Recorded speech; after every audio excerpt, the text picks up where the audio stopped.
नमस्कार, मैं हूं सुरेश चौहान और आप देख रहे हैं सुदर्शन टीवी। और सुदर्शन टीवी पर लगातार 5वें दिन हम आपके सामने ओवैसी के नंगा नाच के तमाम विजुअल लेकर आए हैं, तमाम प्रूफ लेकर आए हैं, तमाम वो चीजें लेकर आए हैं जो भारत में शायद कोई और करता तो अब तो जेल के पीछे भी होता और फांसी भी हो जाती, और दुनिया के किसी और देश में होता तो न जाने उसकी खानदान भी समाप्त हो गई होती। लेकिन भारत में लगातार 2-3 सालों से अपने नंगा नाच के लिए मशहूर ये महाशय कोर्ट में जाकर बेल लेकर अब भारत में अन्य राज्यों में चुनाव प्रचार में उतरे हैं। हालिया महाराष्ट्र में हुए चुनाव प्रचार में उन्होंने फिर दोबारा देशद्रोह का राग आलापा है और दूसरे धर्मों के खिलाफ वो बातें कही है जो बातें कहने से दल की मान्यता रद्द होनी चाहिए, उम्मीदवार को चुनाव लड़ने से मना किया जाना चाहिए और जीत कर आए हुए उम्मीदवार की भी चुनाव जीतने की स्थिति बदलनी चाहिए। लेकिन यह सब कुछ होने के बाद ये अभी भी बाहर घूम रहा है और मीडिया, समाज के जागरूक अपने अपने कहने वाले संगठन इस विषय पर चुप है। राजनीतिक दल अपना अपना फायदा देख रहे हैं क्योंकि कई जगह कांग्रेस के वोट काटता है तो कांग्रेस विरोधी दल इसके खिलाफ नहीं बोलते हैं और कांग्रेस तो बोल ही नहीं सकती क्योंकि सेकुलरिज्म के नाम पर इसके खिलाफ बोलना उसके अपने कार्य पद्धति में नहीं है। आज हम इस कड़ी में न्यायालय और कानूनविद इस क्षेत्र के लोगों को लाए। पहले 3 दिन हमने आपके सामने बिंदास बोल में जनता को लिया, फिर हमने कल आपके सामने पत्रकारों को लिया, आज हम आपके सामने वकीलों को लाए हैं, कल हम आपके सामने कवियों को लाएंगे, उसके बाद हम सीमा पर लड़ने वाले जवानों को, आर्मी के रिटायर्ड अधिकारियों को ऐसे नंगा नाच देखने के बाद क्या दुख होता है वो दिखाएंगे। और भी इस मुद्दे को तब तक जारी रखेंगे जब तक कि यह अंदर नहीं होता। तो आज का यह मुद्दा क्या है जरा डिटेल में देखते हैं। ये अंधा कानून है, ये अंधा कानून है, ये अंधा कानून है, ये अंधा कानून। जी हां, भारत का कानून अंधा हो गया है। कहने को तो भारत संप्रभुता वाला राष्ट्र है, लेकिन यहाँ ओवैसी जैसे देश के गद्दारों ने अपने सामने कानून को भी बौना साबित कर दिया है। पूरे देश में घूम घूम कर ओवैसी जहरीले बोल बोल रहा है और लोगों को एक दूसरे के प्रति भड़का रहा है और कानून चुपचाप देख रहा है। इस कानून को अंधा नहीं तो और क्या कहें। अगर कानून की आंखें होती तो आज ये देश का गद्दार सलाखों के पीछे होता। वो क्या क्या जो पूजा करते हैं, कितने राम, लक्ष्मण, दुर्गा, लक्ष्मी, फुला क्या क्या है, कितने भाई हर 8 दिन में एक नया पैदा हो जाता है। ये सुने बहरहाल मैं क्या बोलूं, कैसे कैसे नामा है। ये मुबारक महफिल में वो मनुष्य नामों को लेके खराब करना नहीं चाहता। ये साथी है चोरों का, बातों और दलीलों का, ये है खेल वकीलों का, ये इंसाफ नहीं करता। ओवैसी खुले मंच से हिंदू देवी देवताओं को गाली दे रहा है, लेकिन इसके विरोध में कोई बोलने को तैयार नहीं। सभी चोरों के साथी हैं। ये तो देश का गद्दार और देशद्रोही है। कहाँ है देश के गणमान्य वकील? खुलेआम ये कानून की धज्जियां उड़ा रहा है। वो क्यों नहीं कानूनी दांव पेंच लगाकर इसे कानून की जंजीरों में बांध रहे हैं? ओवैसी जैसे देशद्रोही को तो जेल के अंदर होना चाहिए और 1947 की तरह इसके पार्टी पर भी प्रतिबंध होना चाहिए। असमतें लुटी, चली गोली, इसने आंख नहीं खोली। ये अंधा कानून सब कुछ देखकर चुप है, लेकिन अब आंखें खोलनी पड़ेगी क्योंकि ओवैसी जैसा गद्दार और देशद्रोही भारत माता की अस्मिता को तार तार कर रहा है, भाई को भाई से लड़ाने के लिए उकसा रहा है। अब समय आ गया है कानून की आंखों से पट्टी हटाने का। हिंदुस्तान, हम 25 करोड़ है ना, तुम 100 करोड़ है ना। 15 मिनट के लिए पुलिस को हटा लो, बता लेंगे किसमें हिम्मत है, कौन सा। 2013 में ओवैसी ने आंध्र प्रदेश के आदिलाबाद में एक जनसभा के दौरान हिंदू देवी देवताओं पर अभद्र टिप्पणी की थी। उस समय अकबरुद्दीन पर धारा 153A धार्मिक भावनाओं को भड़काना और 295A जानबूझकर किसी भी वर्ग या धर्म विशेष के लोगों की भावनाओं को आहत करना और 124A देश के खिलाफ युद्ध छेड़ने के तहत मामले दर्ज कराए गए हैं। वह अवैध संपत्ति हड़पने के मामले में भी उस्ताद है। उस समय ओवैसी को 14 दिन की पुलिस हिरासत में भेजा गया था। पुलिसिया पूछताछ में उसकी पतलून गीली हो गई थी। इतना ही नहीं, खुफिया सूत्रों के अनुसार मुंबई में 26/11 को हुए हमले में भी वो संलिप्त रहा है। ऐसे देशद्रोही को क्या जेल में नहीं होना चाहिए? इसकी जगह सिर्फ और सिर्फ सलाखों के पीछे है। Bureau report, Sudarshan news. ये अंधा कानून है, ये अंधा कानून है, ये अंधा कानून है, ये अंधा कानून है। तो न्याय देवता के आंखों पर पट्टी है, लेकिन उसके आसपास मंडरा रहे उस सारे व्यवस्था ने ही आंखों पर पट्टी बांध ली। ऐसी स्थिति निर्माण हुई है और इसलिए इसी न्याय देवता के आसपास और इसका समन्वय, इसका संतुलन हमेशा बना रहे, इसलिए काम करने वाले 4 वकील हमारे साथ जुड़े हैं जो कि विश्वविख्यात है। हमारे साथ जुड़े हैं एडवोकेट ML शर्मा, जिनको आप जानते हैं कोल ब्लॉक इस देश में जिनके कारण रद्द हुए। पिछले 10 सालों में 2 वकीलों के नाम भारत में और दुनिया में गूंजते हैं, उसमें से डॉक्टर सुब्रमण्यम स्वामी और ML शर्मा। उसमें से ML शर्मा जी हमारे साथ है जिन्होंने देश को बचाने के लिए बहुत बड़ा काम किया और उनके होते हुए यहां पर अभी भी ओवैसी घूम रहा है, इसलिए हमने उनको बुलाया है। हमारे साथ एडवोकेट AK दुबे है, अभी सर्वोच्च न्यायालय में प्रैक्टिस करते, सुदर्शन पर पहले भी आते रहे।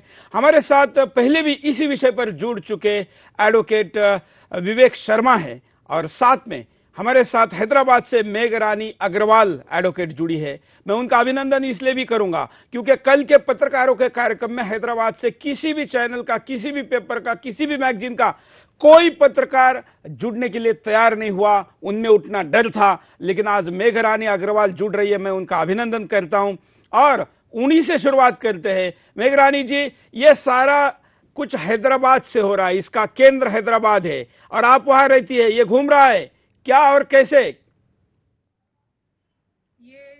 ये लोग अपने आप को क्या है सरकार समझ रहे हैं। ये लोग समझते हैं कि ये यहाँ पर जो भी भारत में हो रहा है वह उन्हीं के कारण हो रहा है।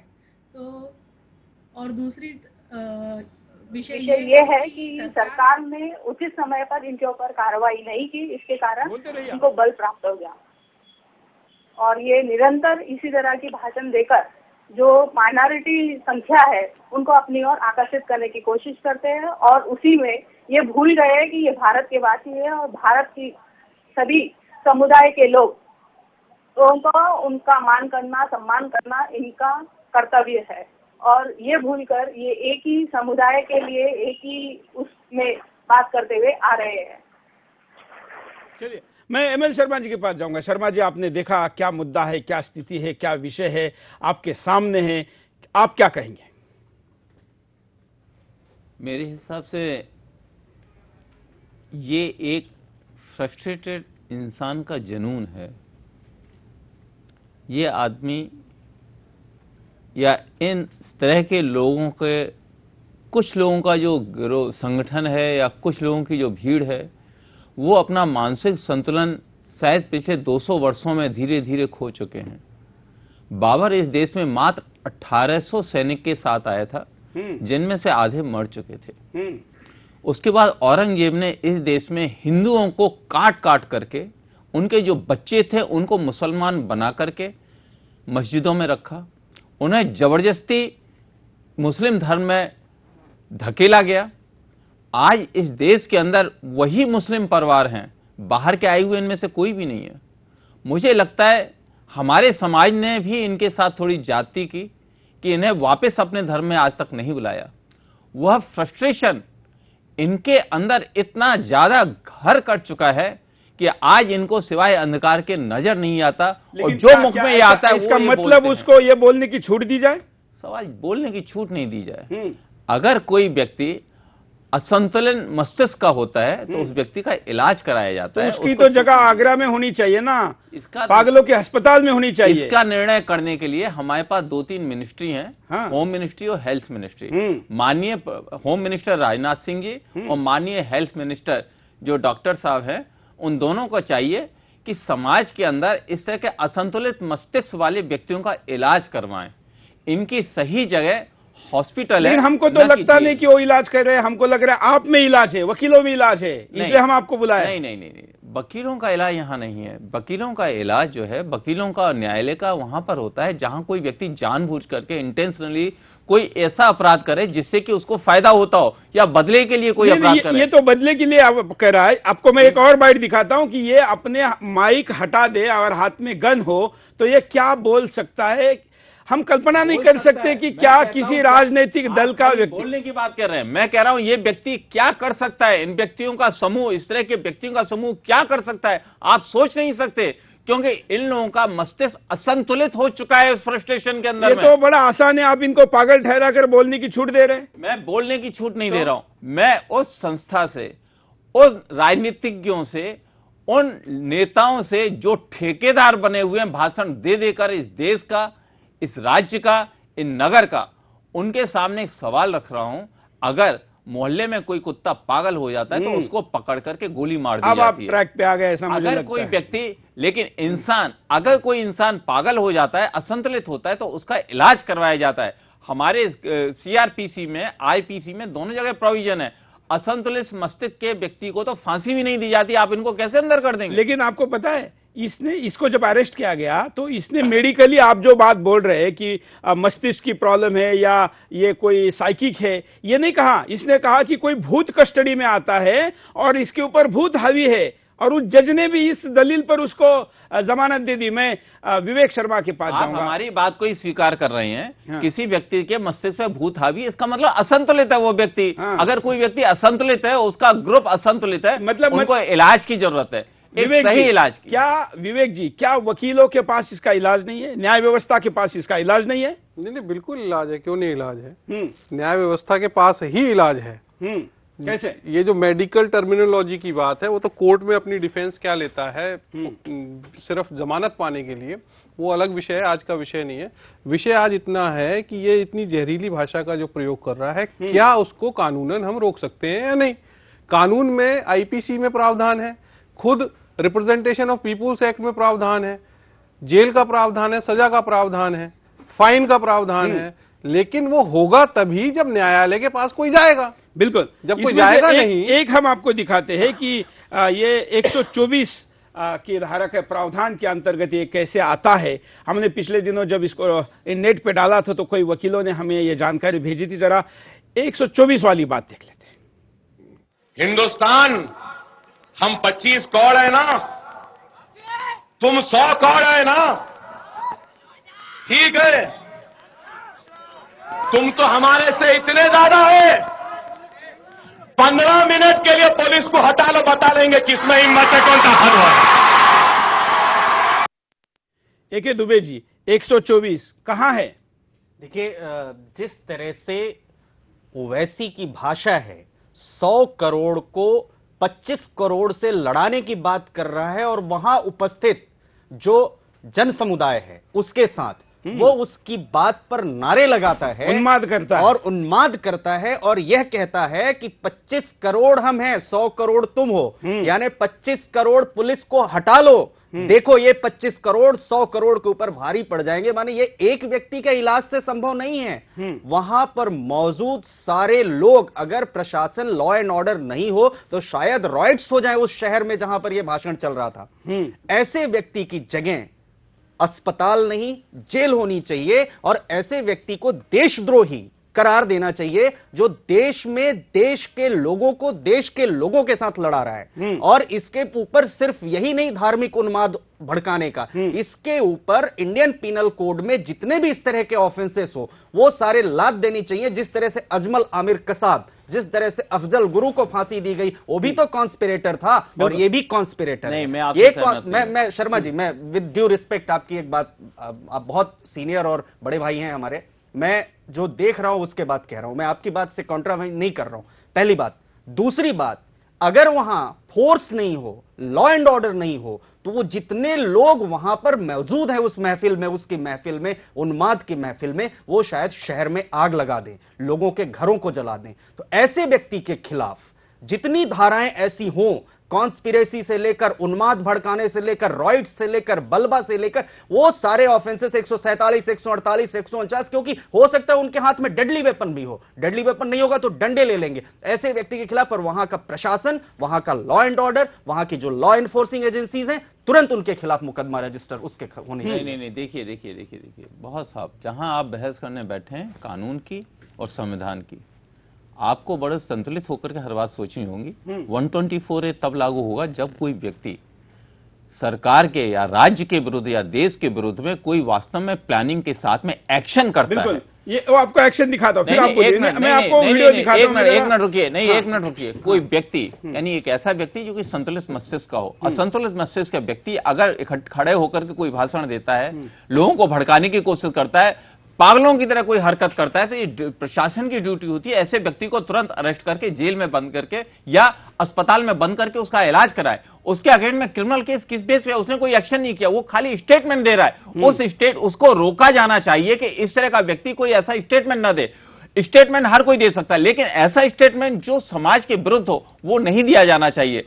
इस तरह का स्टेटमेंट वो व्यक्ति अगर दे रहा है, क्या बोलता है मेरे सामने, नहीं, यहाँ सुनिए, अगर ऐसा स्टेटमेंट वो व्यक्ति दे रहा है तो उसको वो स्टेटमेंट देने से क्यों नहीं रोका जा रहा? सवाल इस बात का है। सवाल यहाँ लॉ का नहीं है, सवाल यहाँ एक्शन का है।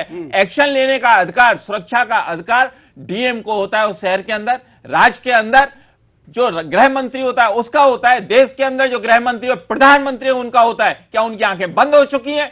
क्या केवल यह महज डिबेट का महज है? क्या ये बहस, ये मुद्दा खाली कोर्ट का हो जाए? नहीं, कोर्ट का ये मुद्दा नहीं है। कोर्ट का मुद्दा केवल न्याय करना होता है। जब गवर्नमेंट उसको अरेस्ट करके उठा के कोर्ट के सामने ले जाएगी तब कोर्ट ये डिसाइड करेगी। अजमल खान को भी आपके राइट दिया गया था सुनने के लिए कि इसने वाकई में सही किया कि गलत किया, किस इंटेंशन में किया। बिल्कुल, इस समय क्या नहीं हो रहा, देखिए उसको रुकवाइए।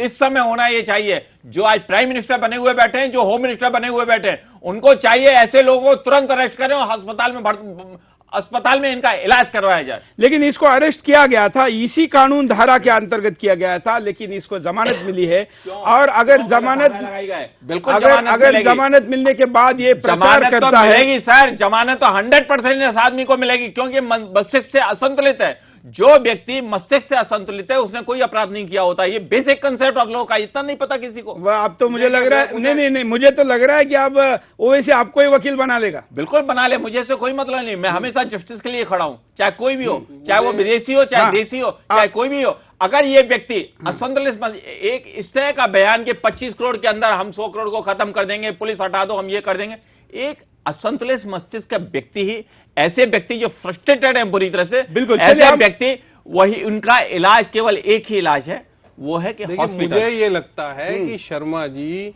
इस बात से ओवैसी को एक एस्केप रूट देना चाहते हैं। शर्मा जी ये भूल जाते हैं कि उसका मानसिक असंतुलन सिर्फ एक भ्रम है, वो हाईली लिटरेट आदमी है। ये आप काय को भूलते हैं। मैं एस्केप रूट नहीं दे रहा हूं, मैं हकीकत बता रहा हूं। बात ये है कि जो कानून में प्रावधान है, सेक्शन 153 कहता है कि आपको जरूरी नहीं है कि आपके एक्शन से कुछ हो तभी आपको होगा। इवन अटेम्प्ट आप कर रहे हैं तब भी वो कल्पेबल है। अटेम्प्ट का जरा मतलब बता दीजिए। अटेम्प्ट का मतलब किसी को इंड्यूस करना।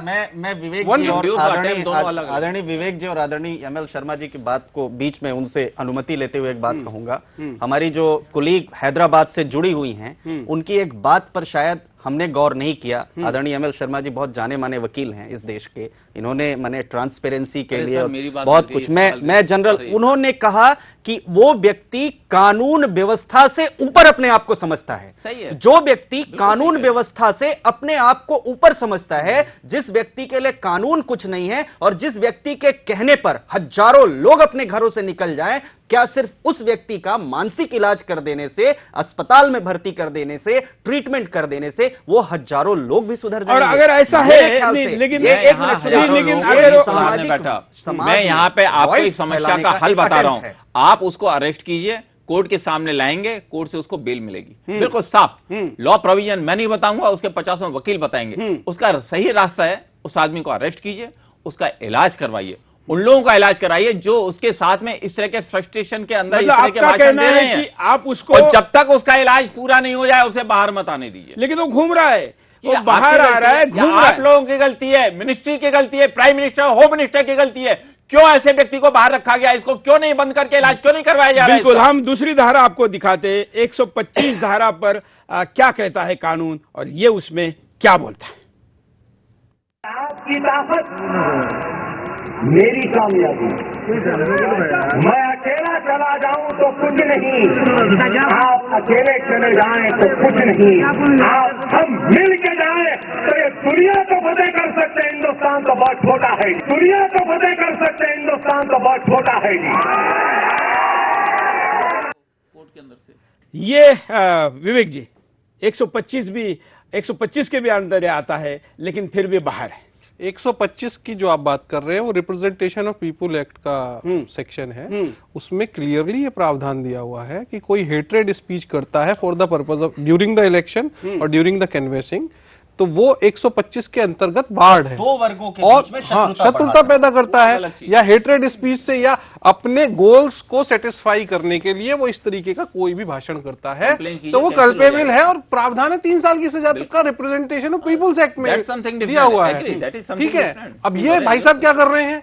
ये भाई साहब एग्जैक्टली वही कर रहे हैं। बिल्कुल, ये अपनी कॉन्स्टिट्यूएंसी को एड्रेस कर रहे हैं, और पहली बार नहीं कर रहे हैं, लगातार कर रहे हैं, सालों से कर रहे हैं। तो ये बताइए, और किसी ने कंप्लेंट इसके ऊपर इसके किसी अलावा ने एक आदमी ने भी कई लोगों ने हैदराबाद में या देश में किसी भी आदमी ने इसके अगेंस्ट में एक कंप्लेंट फाइल की इलेक्शन कमीशन ने? नहीं, कई जगह पर। शर्मा जी, हैदराबाद में पिछले साल अगर हम जो एक अंश शुरू में हमने देखा जो कहता है इस मुबारक महफिल में, याद करें शब्दों पर, इस मुबारक महफिल में मैं नाम भी नहीं लेना चाहता, आज राम, आज लक्ष्मण, आज सीता, अरे कितने नाम है, कब कौन पैदा हो जाता है, इस तरह की जो बात अगर हम कहें उसके बाद, और ये YouTube पर काफी था, हजारों लोगों ने देखा, वहां के किसी लॉयर ने कंप्लेंट फाइल किया, वो अरेस्ट हुआ और मेडिकल ग्राउंड पर बाहर आया। मेडिकल ग्राउंड पर, इस ग्राउंड पर मेरी तबीयत ठीक नहीं है। लेकिन एक बात बता दूं, हैदराबाद को टेरराइज करके रखा हुआ है इस व्यक्ति ने। हैदराबाद को मैं मना नहीं करूंगा, लेकिन शर्मा जी मैं आपकी सारी बात को सहमत होते हुए एक बात कहता हूं, किसी और कम्युनिटी का आदमी ऐसा ही स्टेटमेंट दे, किसी और कम्युनिटी का आदमी ऐसा ही स्टेटमेंट दे, तो यही लॉ एनफोर्सिंग एजेंसी उसके, अगर वो साइकोलॉजिकल है तो एमएलए पद क्यों नहीं छोड़ देता? वो एग्जैक्टली साइकोलॉजिकल है तो वो कंटेस्ट कैसे कर रहा है? कौन एक्शन लेगा? देखिए सुनिए, हम लोग इतने पीपल को हैदराबाद नहीं, हम लोग हम सारे एक एडवोकेट हैं और हम लोग एक बात अच्छी तरह से जानते हैं, कोर्ट सोमोटो कोई एक्शन नहीं कर सकती। इलेक्शन कमीशन के पास में जब तक कोई कंप्लेंट लेके नहीं जाएगा तब तक कोई कुछ नहीं होगा। आम आदमी की बात, इलेक्शन कमीशन के पास, नहीं सुनिए इस बात को, इसकी जिम्मेदारी, यस मैडम, मैं आपकी बात, यू आर राइट, इंडिविजुअल या एक ग्रुप को है ना प्रवोक नहीं किया है, उसने गवर्नमेंट ऑफ इंडिया को भी चैलेंज किया। एग्जैक्टली, मैं यही कह रहा हूँ, government of India suo motu action नहीं ले सकती है क्या? उसके लिए एग्जैक्टली, मैं इतनी देर से मैं यही बात कह रहा हूं जो कोई समझने की कोशिश नहीं कर रहा। इसकी जिम्मेदारी प्राइम मिनिस्टर की है, होम मिनिस्टर की है, उन्होंने आज तक एक्शन क्यों नहीं लिया?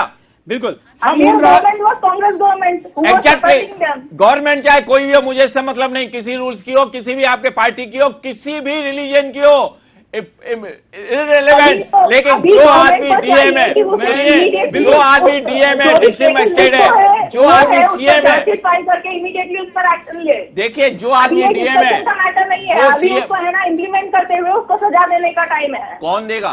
आज तक तो किसी ने दिया नहीं ना। आप लोग एक क्वेश्चन कर रहे हैं, रेज कीजिए इस वॉइस को, prime minister, home minister, chief minister, इन तीनों मुझे बड़ी चाहिए कि वो आवाज जनता को नहीं भूल जाइए, जनता को नहीं, जनता को नहीं चाहिए, बिल्कुल नहीं, पब्लिक को नहीं चाहिए, पब्लिक की जिम्मेदारी नहीं होती सारी, ये जिम्मेदारी प्राइम मिनिस्टर की, होम मिनिस्टर की है। ये है कि हमें उन्हें उठाना है, उन्हें जगाना है, उन्हें बताना है कि कि ये जो प्रावधान बने हैं ये सभी के लिए समान है, एमएलए रहो, एमपी रहो या कोई भी रहो, समान पॉलिटिकल स्लोगन से कुछ नहीं होता, पब्लिक को जगाने से कोई मतलब नहीं, जिसकी जिम्मेदारी है उसको पूरा करना है, उनके ऊपर एक्शन लेना चाहिए। रिप्रेजेंटेशन ऑफ पीपल्स एक्ट में election commission suo motu action ले सकता है, क्यों नहीं ले रहा? ऐसा प्रावधान है। और इसलिए तो आपको बुलाया ना। अगर नहीं, एक minute, Dubey ji, prime minister क्यों नहीं एक्शन ले रहे हैं, क्यों नहीं करवा रहे हैं, होम मिनिस्टर क्यों नहीं एक्शन करवा रहे हैं, क्यों नहीं उन्होंने कंप्लेन की, चीफ मिनिस्टर क्यों नहीं कंप्लेन कर रहे हैं, बताइए। शर्मा जी, मेरा आपसे सवाल है, आप पब्लिक से कह रहे हैं, पब्लिक को जगाइए। मैं शर्मा जी से मानने जाएगा वहां पे? शर्मा जी, कोई बचाने के लिए एक पुलिस वाला भी खड़ा नहीं होगा, सारे वीआईपी की सिक्योरिटी में लगे हुए हैं, A to Z में। शर्मा जी, मुझे लगता है क्या होता है, मुझे लगता है सरकार के खिलाफ जो खींच आप निकाल कर इस विषय को डाइवर्ट कर रहे हैं। नहीं निकाला हूं, मैं आपको हकीकत बता रहा हूं। अगर कोल ब्लॉक में मनमोहन सिंह ने काम नहीं किया, जिम्मेदारी प्राइम मिनिस्टर की बिल्कुल है, ये जिम्मेदारी होम मिनिस्टर की है, ये जिम्मेदारी चीफ मिनिस्टर बिल्कुल की है। तो फिर उन्होंने अब तक क्यों नहीं किया, बताइए। बिल्कुल नहीं किया, और इसलिए क्यों नहीं कर रहे हम उनके, अरे भाई उनका तो कोई रिप्रेजेंटेटिव नहीं ना। डिबेट के लिए आज इस डिबेट को इसीलिए करना पड़ा कि उन्होंने आज तक किसी ने एक्शन नहीं लिया। यस, और इसलिए हम आपको पूछ रहे हैं, इसलिए को बोलिए अरेस्ट कर रहे हैं इस आदमी को, इसलिए हम आपको पूछ रहे हैं कि वकीलों के पास क्या सोल्यूशन है। वकीलों के पास इसका नेता कायर है, नेताओं ने कुछ नहीं किया, बिल्कुल गलत बात, बिल्कुल गलत बात। नो नो नो, दूसरों की बात सुनी है, इसीलिए वो अरेस्ट हुआ। जब तक वकीलों ने ही किया पिछली बार भी दायर नहीं की, तब तक उसके ऊपर कार्रवाई नहीं की गई थी। शर्मा जी की बात जब एक लाइन में मैं जवाब दूंगा। सतना सागर में एप्लीकेशन मैंने कंप्लेंट दायर की थी, तभी उसके बाद जनता सरकार जागी और सरकार ने उनके ऊपर एफआईआर दायर किया था और उनको अरेस्ट किया था। शर्मा जी, एक मिनट, शर्मा जी, कोल विषय में सरकार ने नहीं किया, आपने किया। कोल विषय में सरकार ने खुद करप्शन किया था। हाँ, इसलिए सरकार के करप्शन के अंदर जो आदमी एक्यूज होता है वो खुद अपने अगेंस्ट में एफआईआर नहीं करता। तो ये भी तो एक्यूज गवर्नमेंट है ना? नहीं बिल्कुल नहीं, ये एक कॉमन एक्यूज है। This is the duty of the government to take action against him. Chief minister, prime minister, home minister क्यों चुप बैठे हुए हैं? क्या उनकी जिम्मेदारी नहीं बनती लीगली? अगर वो चुप बैठे हो, वो कहते हैं हमारी जिम्मेदारी नहीं बनती, तो इस्तीफा दे दे, मुझे बैठा ले, मैं करता हूं 2 दिन के अंदर। एक लाइन में मैं इसीलिए हम उन लोगों नहीं, मुझे लगता है शर्मा जी शायद पूरी बात समझ नहीं गए। एक मिनट, शर्मा जी समझ नहीं गए। हमने ये कहा कि हमने हर सेक्शन के लोगों को यहां बुलाया, उन्होंने इस विषय पर क्या करना चाहिए ये चर्चा हम करें। पॉलिटिकल सेक्शन को भी हम बुलाएंगे, उनको पूछेंगे, लेकिन आज का विषय हमारा वकीलों से है और इसलिए वकील इस विषय पर क्या कहते हैं, क्या दिशा। ये तो देखिए, ये तो वकील क्या है मैं आपको बता देता हूं साहब, लोगों को मिसलीड मत कीजिए। वकील कोर्ट ऑफिसर्स होता है, जो मैटर कोर्ट में आता है उसको सही तरीके से न्यायिक रूप से कोर्ट के सामने रखता है। जो एविडेंस है उस एविडेंस के अनुसार ही कोर्ट से कहता है कि इसको सजा दो या मत दो। वकील होने का यह मतलब नहीं जानते हुए भी सही बात सामने न रखें। जो आदमी फ्रस्ट्रेटेड है, जो आदमी मानसिक रूप से पागल है, जो आदमी मानसिक लोगों के पागल लोगों का गिरोह बना चुका है, इकट्ठा कर रहा है, बोल रहा है, भाषण दे रहा है, जिम्मेदारी जिसको एक्शन लेने के लिए जो एक्शन नहीं ले रहे उसके अगेंस्ट तो आप बोल नहीं रहे। आप ये नहीं कह रहे कि होम मिनिस्टर इसको अरेस्ट करें, ये सब हो चुका है। आप 5वें शो में आए हैं, आप 5वें शो में आए हैं। चलिए हम यहाँ पर रुकते, हम यहाँ पर रुकते छोटे से ब्रेक के लिए, हम छोटे से ब्रेक के लिए रुकते, ब्रेक के बाद दोबारा आएंगे। ये विषय अभी भी जारी रहेगा ब्रेक के बाद।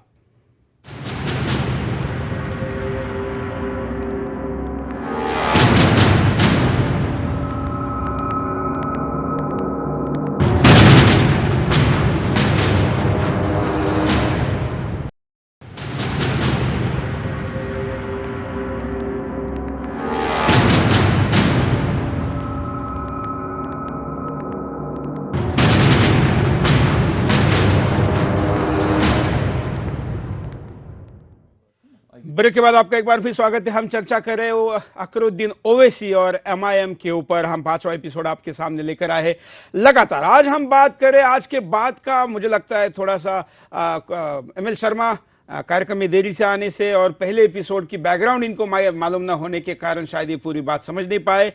मुद्दा उन दर्शकों के लिए भी मैं दोबारा बताना चाहूंगा शायद जिनको इस विषय का पूरा बैकग्राउंड पता नहीं। अकरुद्दीन ओवैसी ने इसके पहले जो भाषण दिए थे उसके बाद उसको अरेस्ट किया गया था और उसको कंडीशनल बेल दी गई थी। बेल के बाद वो बाहर है। ऐसे जब बेल के बहाने बाहर आने वाले लोग उस बेल के कंडीशन को तोड़ते हैं तो उनको उनकी बेल कैंसिल होनी चाहिए और जो पहले से इनके ऊपर केस चल रहा है उस केस के अंदर इनको पूरी ट्रायल कंप्लीट होने तक, कन्विक्ट होने तक या रिलीज होने तक अंदर रखना चाहिए। दूसरी बात, ये गुनाह उसने पहले किया, इसी गुनाह को अब रिपीटली कराए, बाद में भी कराए, महाराष्ट्र के चुनाव में भी कराए, चुनाव के पहले भी कराए, मतलब ड्यूरिंग द चुनाव जो इलेक्शन कमीशन का कार्यक्षेत्र है इसको भी वायलेट कराए, आफ्टर चुनाव और बिफोर चुनाव जो आईपीसी की धारा है उसको भी वायलेट कराए। और जो कि शर्मा जी ने पहले भी कहा कि ये डीएम परमिशन कैसे देता है, लेकिन ये राजनीतिक स्थानीय स्थिति के आधार पर विभिन्न जगह पर अपने विवेक के आधार पर उनको परमिशन देने का जो अधिकार है उसका गलत फायदा या कहीं अज्ञान या कहीं पैसे का प्रभाव तो कहीं सत्ता के प्रभाव के आधार पर कलेक्टर या स्थानीय प्रशासन द्वारा ऐसे लोगों को परमिशन दी जाती है और उसके बाद उनके भाषण समाज में विष फैलाते हैं। जरा इस विषय की और जानकारी आपको मिले इसके लिए एक और वीडियो में आपको दिखाना चाहूंगा कि ये देश के खिलाफ युद्ध की बात कैसे करता है। देखिए, का शुक्र है मेरे सामने ये माइक है, कल को ये माइक नहीं कुछ और था मालूम।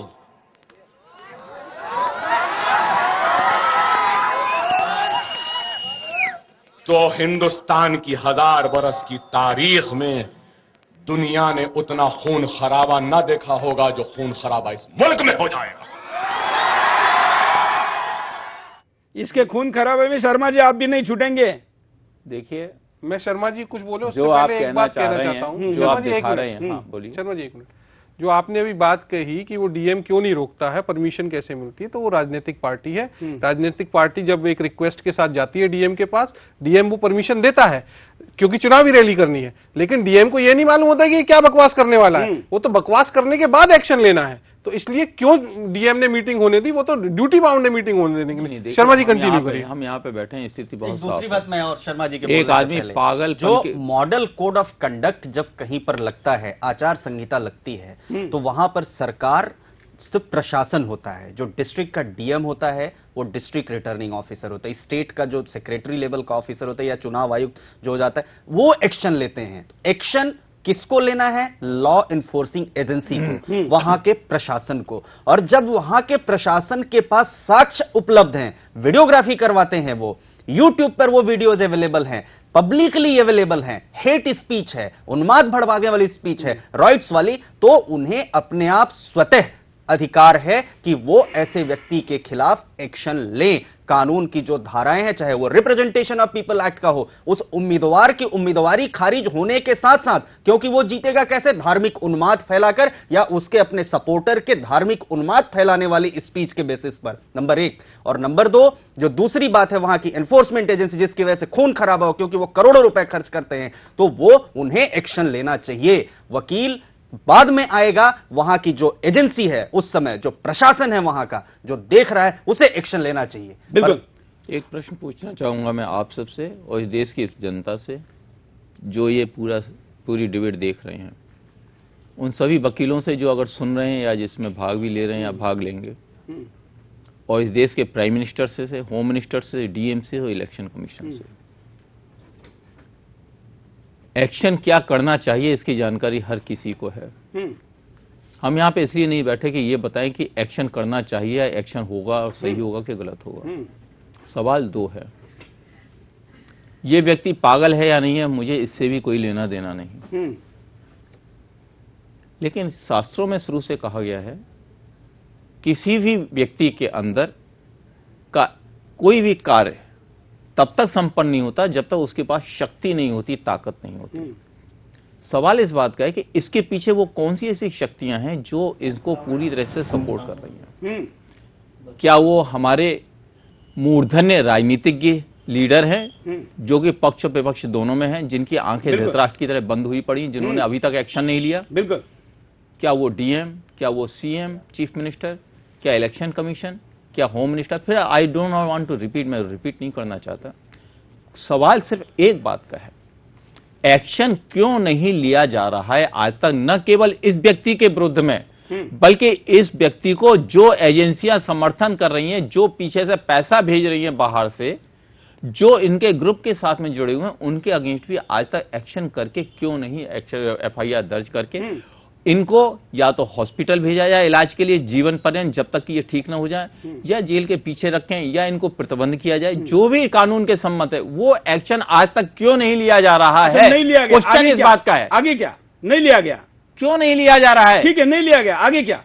व्हाट यू मीन भाई, आगे क्या? इस व्यक्ति के अगेंस्ट वही एक्शन होगा, खाली बहस से कुछ नहीं होगा। हाँ। वो एक्शन करवाइए। हाँ, क्यों नहीं एक्शन लिया जा रहा है? सवाल इस बात का है। तो आप चाहे क्या- 125 लगाएं, 124 लगाएं, चाहे इसके कुछ भी लगाएं, लेकिन एक्शन क्यों नहीं लिया जा रहा है? कौन ऐसा राजनीतिक लीडर है जो इसको सपोर्ट कर रहा है? बिल्कुल, इसको बताइए, इसको सामने लेके आइए। चलिए, वो तो राजनीतिक डिबेट में हम लाएंगे, लेकिन विवेक जी के पास में जाऊंगा। क्या विवेक जी इसको वकील कुछ नहीं कर सकता? नहीं, क्यों नहीं कर सकता? कंप्लेंट केस फाइल कर सकता, पहले भी हुआ है, उसमें जेल भी गया है। ये पहले भी कंप्लेंट केस के थ्रू ही गया था, पहले भी वो वकील साहिबाई नहीं किया था जैसे बता रही थी। वो वकील नहीं, ठीक है। कंप्लेंट आदमी फाइल करता है तो वो वकील नहीं होता, सिंपल एक कंप्लेनेंट होता है। टेक्निकल पॉइंट छोड़ दीजिए। नहीं, नो, माफ कीजिए, बिल्कुल साहब, जब आप यहां बहस कर रहे हैं बहुत साहब, जो व्यक्ति कंप्लेंट करता है वो कंप्लेनेंट होता है, वो वकील नहीं होता। अगर एक जज भी आकर के कंप्लेंट करेगा तो वो उस समय केवल कंप्लेनेंट होगा, वो जज नहीं होगा उस समय। वकील एक एडवोकेट जो इस प्रोफेशन के अंदर, कोर्ट के अंदर जिस समय खड़ा होता है उस समय वो कोर्ट में अंदर वकील होता है। कोर्ट के बाहर निकलने के बाद ही नॉट एन एडवोकेट। बात ये हो रही है कि जो बाय लीगल बाय प्रोफेशन वकालत का धंधा करते हैं उनका एक नागरिक के नाते कोई कर्तव्य है या नहीं है? क्योंकि वो जो कानून के जानकार हैं इसलिए उनका कर्तव्य है या नहीं? ये तो हर किसी में क्या वकील आते हैं कि नहीं आते हैं? क्या मैं आता हूं कि नहीं आता हूं? क्या मैं कंप्लेंट फाइल करना चाहूं तो नहीं कर सकता हूं? हर कोई कंप्लेंट फाइल कीजिए, तो बस किसी को मना नहीं है। आप किसी मेरा कहने का उद्देश्य सिर्फ टैग मत लगाइए आप, क्योंकि आप जब कंप्लेंट करते हैं तो आप वकील का प्रश्न इसलिए आ रहा है क्योंकि वकील कानून का जानकार है। एक साल पहले इसकी जिम्मेदारी डीएम की है, इसकी जिम्मेदारी डीएम की है। डीएम की जिम्मेदारी आप आम पब्लिक के ऊपर शिफ्ट मत कीजिए, ये डीएम की जिम्मेदारी है। एक दुबे जी मैं आपके पास जाऊंगा। अभी चलिए शर्मा जी के पास इसके लिए कोई उपाय नहीं, हम उनको छोड़ देंगे। उपाय है बिल्कुल साहब, हमें डीएम की है। डीएम ने अगर एक्शन नहीं लिया तो डीएम के अगेंस्ट एक्शन होना चाहिए। मेरा चीफ मिनिस्टर की जिम्मेदारी है, चीफ मिनिस्टर का एक्शन नहीं ले रहा है तो आप 5 बार इस बात को कह चुके। एक मिनट, ये विषय छोड़ के आपके पास कहने के लिए कुछ और है? आप क्या सुनना चाहते हैं मेरे से? नहीं, तो आपको अभी इनको बोलने दीजिए, क्योंकि आपके पास इसको रोकने का कोई हथियार नहीं, और ऐसे लोगों का समाज में कोई उपयोग नहीं है। ऐसे लोग अगर खुले में घूम रहे हैं, सरकार कायर है, राजनीतिक के चोर है, प्रशासन बिका हुआ है, ऐसे में वकील भी आधार नहीं, तो हम देखेंगे क्या करना है। आपके पास उपाय नहीं तो जिनके पास उपाय उनके पास चलते हैं। ए.के. दुबे जी, इस विषय पर आप क्या उपाय देते हैं? इसमें 2 बातें बताता हूं। अगर हमें याद हो तो 1 साल से 1.5 साल पहले जब महाराष्ट्र नवनिर्माण सेना बनी थी, राज ठाकरे के ऊपर देश में, झारखंड में, बिहार में, दिल्ली में, मध्य प्रदेश में, उत्तर प्रदेश में हर जगह कंप्लेंट केसेस फाइल करके मुकदमे दर्ज हुए थे और फाइनली उनको सुप्रीम कोर्ट में आना पड़ा था। और उन्होंने कहा साहब हम हर जगह, अगर आपको याद हो तो उन्हें जाना पड़ा था कहां, झारखंड के किसी रांची में एक कंप्लेंट फाइल हुई, कंप्लेंट केस रजिस्टर हुआ, बिहार में हुआ, सुप्रीम कोर्ट में कहा सबको एक जगह फिक्स कर दीजिए। उन्होंने याचिका लगाई, एमएल शर्मा जी इस बात से डिनाई नहीं करेंगे। नंबर 1, सुब्रमण्यम स्वामी भी वकील ही हैं जिनकी वजह से जयललिता इतने पुराने केस में अंदर हैं। मिस्टर सुब्रमण्यम स्वामी वकील नहीं है, एक्टिविस्ट हैं, लेकिन वकील भी नहीं अगर है। नंबर 1। नंबर 2, एमएल शर्मा भी वकील हैं जिनकी वजह से इतना बड़ा कोल घोटाला सामने आया। सर आप बहुत सारी बातों को देखिए, जितने सारी पिटीशंस फाइल हुई हैं, कंप्लेंट्स रजिस्टर हुई हैं, ओवैसी भी जिसमें गया, पहले वकील हैं। वकील एक प्रिविलेज्ड मेंबर है सोसाइटी का, और प्रिविलेज मेंबर होने के नाते वकील का यह कार्य भी है, यह भी देखना एक सोसाइटी में अगर किसी प्रकार का सोसाइटी के अगेंस्ट कार्य हो रहा है तो उसमें हम वॉइस रेस करें, ना कि ओवैसी जैसे गद्दारों को जो देश की अस्मिता के साथ खिलवाड़ करने की बात करते हैं, देश की अखंडता को तोड़ने की बात करते हैं, हम उनके सपोर्ट में खड़े हो। नंबर 1। नंबर दूसरी बात मैं कहना चाहूंगा कि ओवैसी का कृत्य उतना ही घृणित कृत्य है जितना किसी आतंकवादी का देश के ऊपर गोलियां बरसाने का कृत्य है। तीसरी बात, ओवैसी देश की, हिंदुस्तान की 125 और 100 और 25 करोड़ लोगों को लड़ाने की बात करता है। माने जो 25 करोड़ लोग हैं उनको धार्मिक उन्माद से बढ़कर, वो भी हिंदुस्तानी हैं, वो भी अपने को हिंदुस्तानी समझते। ऐसे लोगों को मेरा ऐसा मानना है कानून में भले परिवर्तन हो, सुप्रीम कोर्ट इंटरवीन करे, हाई कोर्ट इंटरवीन, ऐसे लोगों को सड़क पे, चौराहे पे गोली मारनी चाहिए या फांसी देनी चाहिए, ताकि समाज में ये संदेश जाए। आपकी ये बिल्कुल गलत बात, ताकि समाज में संदेश जाए कि देश में बिल्कुल नहीं, इस बात से मैं बिल्कुल सहमत नहीं। हमारे यहाँ एक सिस्टम है, हमारे यहाँ गाय के विषय में क्या कहा, आपको दिखा दे स्क्रीन पर कि गाय के विषय में इसने क्या कहा। बिल्कुल हमारे यहाँ रिप्रेजेंटेशन ऑफ पीपल्स एक्ट का वायलेशन है, ना सिर्फ इंडियन पीनल कोड का गाय के विषय में इसने क्या कहा वो दिखा दो। के जानवरों को पकड़ लिया, जब्त कर लिया कि ये गाय को नहीं ला सकते। मुसलमानों 2 साल तक मत खाए ना अगर हम, तो खुद ये लोग लाके हमारे दरवाजे पे बोलेंगे कि काट लो खा लो।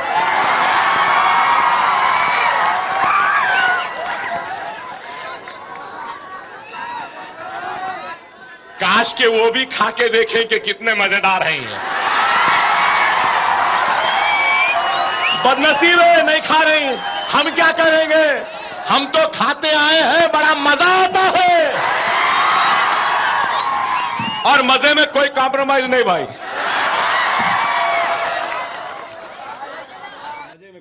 बिल्कुल, हम इसकी मेघना स्पीच है, हाँ, इसको कोई क्यों नहीं रोकता है?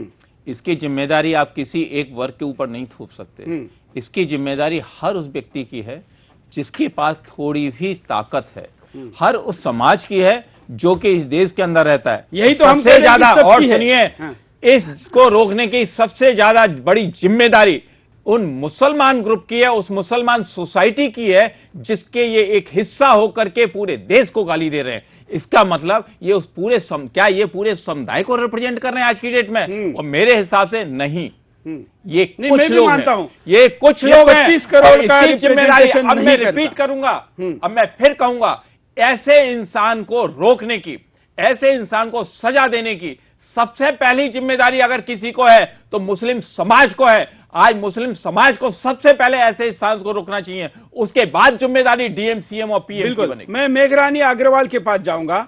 वहां पर हैदराबाद में इस विषय को लेकर इतने जागरूक लोग हैं, क्या इतने दबाव में है, इतना वहां पर आतंक है कि स्थानीय स्तर पर इस पर कुछ नहीं होता? मेघरानी जी जी, यहाँ पर तो आतंक ऐसा है कि हैदराबाद को ये लोग सेकेंड पाकिस्तान बनाना चाहते हैं। उसके लिए यहाँ पर के जितने भी अधिकारीगण है वो ये जब भी मुद्दा ओल्ड सिटी का आता है, क्योंकि ये ओल्ड सिटी से बिलोंग करते हैं, मुद्दा जब भी ओल्ड सिटी का आता है तो अधिकारीगण ये बोलते हैं कि ओल्ड सिटी का मैटर है, ये छोड़ दो। माने यहाँ पर न सरकार, ना यहाँ पर सरकारी नुमाइंदे, यहाँ पर कोई भी सही इस तरह से काम करने के लिए उनके अगेंस्ट, पर्टिकुलरली उनके अगेंस्ट काम करने के लिए तैयार नहीं है। बिल्कुल सही कह रही हैं आप। ये मानसिक रूप में तैयार, या तो वो तैयार है या उनके ऊपर दबाव है कि इनसे जुड़े हुए या इनके ऊपर जितने भी व्यक्ति है उनके ऊपर कोई कार्यवाही न की जाए। बिल्कुल यही हो रहा है। ऐसी स्थिति में ये सेंट्रल गवर्नमेंट और स्टेट गवर्नमेंट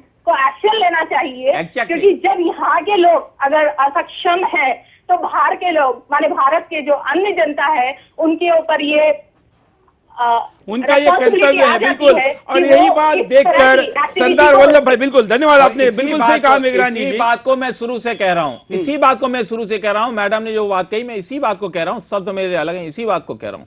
आम आदमी की जिम्मेदारी नहीं, ये जिम्मेदारी मुस्लिम समाज की है और उसके साथ साथ चीफ मिनिस्टर, डीएम की वहां की जिम्मेदारी है और सेंट्रल गवर्नमेंट की, पीएम और प्राइम मिनिस्टर की, इनकी जिम्मेदारी है। प्रत्येक नागरिक की है, भारत के प्रत्येक नागरिक की है जिम्मेदारी। मैडम, भारत का प्रत्येक नागरिक हथियार लेके इनके सामने खड़ा तब होगा जब ये सारी जिम्मेदारी लेने वाले दूर खड़े हो जाएंगे। विश्वास तो यही है ना, आज यही स्थिति है। अभी नहीं आएगी। आप हथियार डाल रहे हैं, सरकार हथियार डाल रहे, आपके पास कोई उपाय नहीं है। डीएम कुछ नहीं कर रहा है, पुलिस कुछ नहीं कर रही है, डीएम कुछ नहीं कर रहा है, सस्पेंड करवाइए डीएम को। डीएम नहीं कर रहा है, उसको कौन करेगा? वो सरकार नहीं कर रही है ना।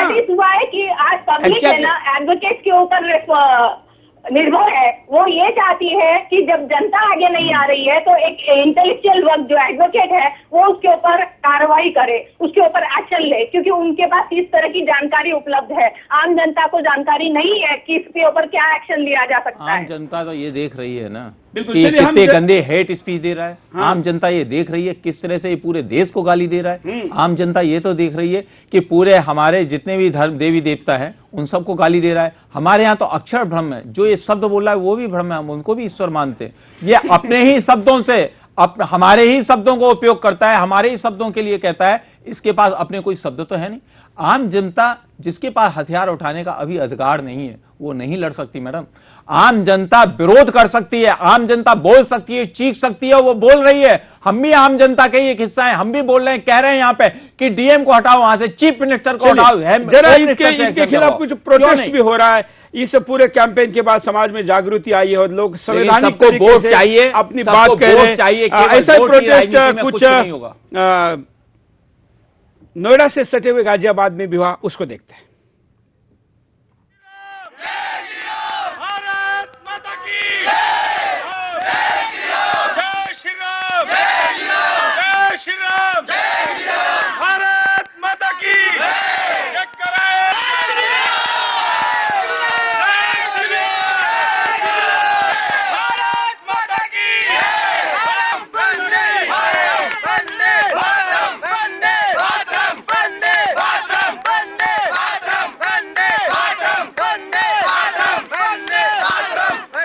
प्रोटेस्ट है, हम एक महिलाओं के प्रोटेस्ट की तरफ चलते हैं। महिलाओं के ये लंबे प्रोटेस्ट है, कई और जगह से भी आए, लेकिन हम कुछ कुछ आपको दिखा रहे हैं। यहां पर महिलाओं ने क्या प्रतिक्रिया दी, उसको देखते हैं।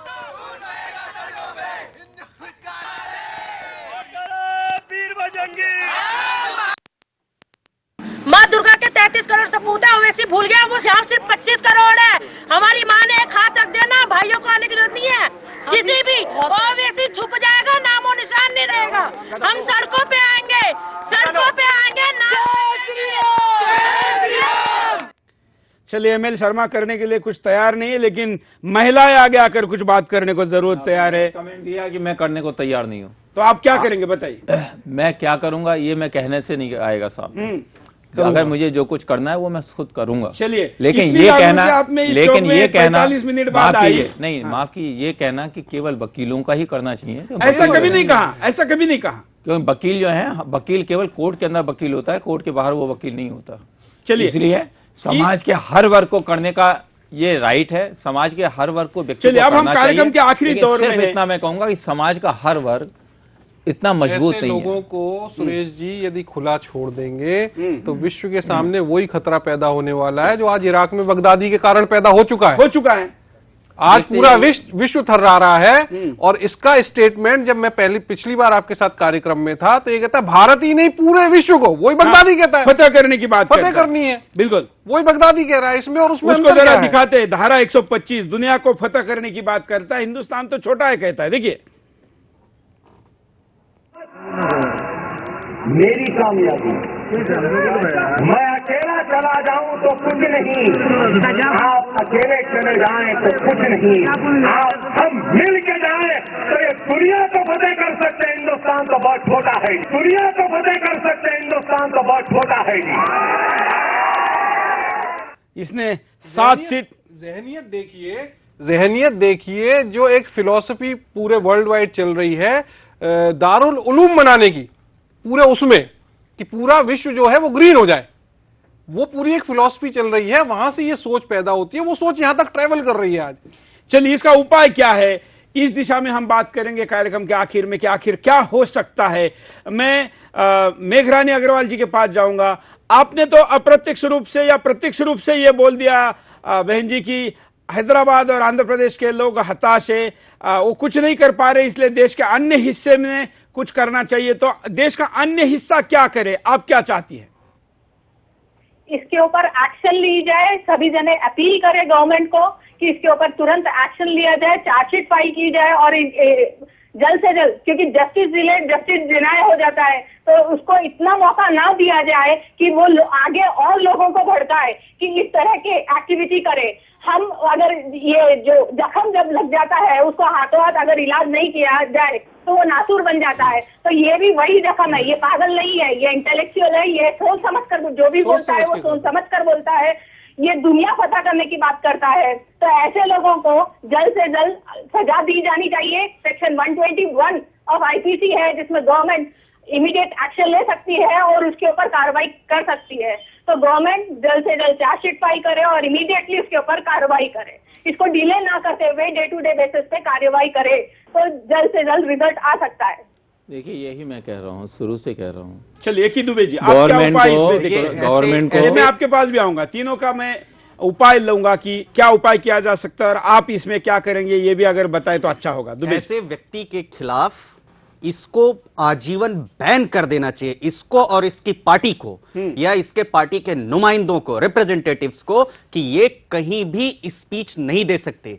कोई मीटिंग नहीं कर सकते, 4 से ज्यादा लोगों के साथ नहीं मिल सकते, तभी ऐसे नासूर को समाज से खत्म किया जा सकता है। और इसके हर स्पीच पे जितने ऑफेंसेस बनते हैं, गाय को काटने का ऑफेंस बनता है, भगवान को अगर चोट पहुंचाने का ऑफेंस बनता है, हिंदुओं को चोट पहुंचाने का ऑफेंस बनता है, मुसलमानों को चोट पहुंचाने का ऑफेंस, किसी और समुदाय के लोगों को चोट, इसको हर जगह से बहिष्कृत करना चाहिए और साथ ही इसे जेल में बंद कर देना चाहिए। और इसके इंटरनेशनल जो आतंकवादियों से लिंक्स हैं, उन लिंक्स को निकालकर इसको एक आतंकवादी तैयार कर, क्योंकि ऐसे व्यक्तियों की वजह से लश्कर तैयबा और इंडियन मुजाहिदीन को शरण ऐसे ही लोगों की वजह से बिल्कुल उनके लिए ग्राउंड बना रहा है। एक तरीके से यह भी कहा जा सकता है कि उनकी फौज को यहां पर ग्राउंड बनाने का, माहौल बनाने का, युवाओं के मन में ये विष फेरने का काम इसकी तरफ से हो रहा है।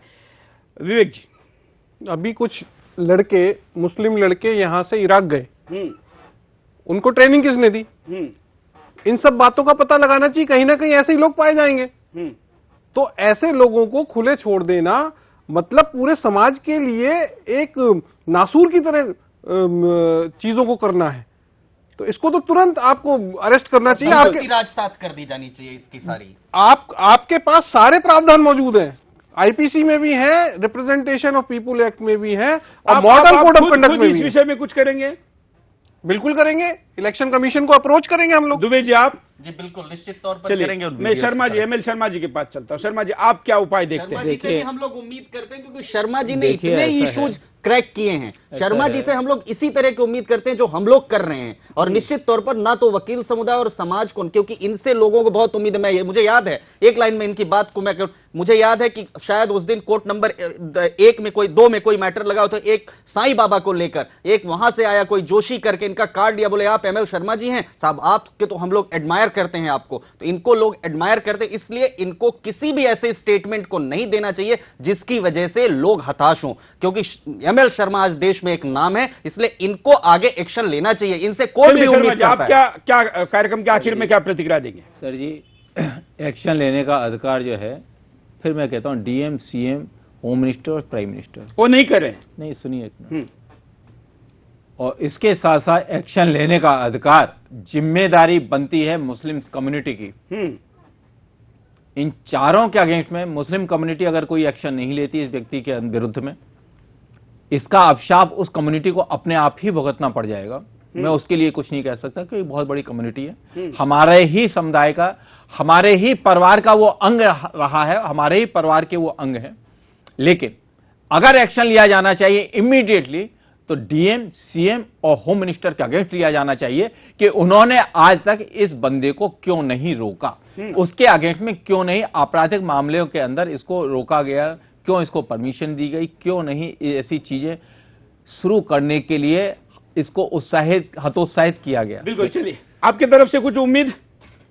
अगर उनके ऊपर आप एक्शन लेंगे तो इसके ऊपर अपने आप एक्शन हो जाएगा। नहीं शर्मा जी, आप कुछ करेंगे? DM, CM. और देखिए, यहां डिबेट पे बैठ के मैं कहना कुछ भी नहीं चाहता। चलिए, किसी भी चीज को करने के लिए, किसी चीज को कहना बेकार होता है, करके करना ही हम सही होता है। यही रखते हैं। आज हमने आपके सामने वकीलों की प्रतिक्रिया दिखाई। हालांकि कहा जाता है कि दो विद्वान एक साथ एक जगह पर आते हैं तो उनमें एक राय बन नहीं सकती, वैसे ही जब वकील एक दूसरे के सामने आ जाते हैं तो उनमें भी एक राय बननी मुश्किल है। लेकिन भले ही शब्दों पर, तर्कों पर या हम तकनीकी आधार पर राय में अलग हो, एमएल शर्मा भी यही चाहते हैं कि ये बार या ये जेल में हो, इसके ऊपर मजबूत कार्रवाई हो और इतनी बड़ी कार्रवाई हो कि दोबारा कोई ओवैसी जन्म लेना सोच भी ना पाए।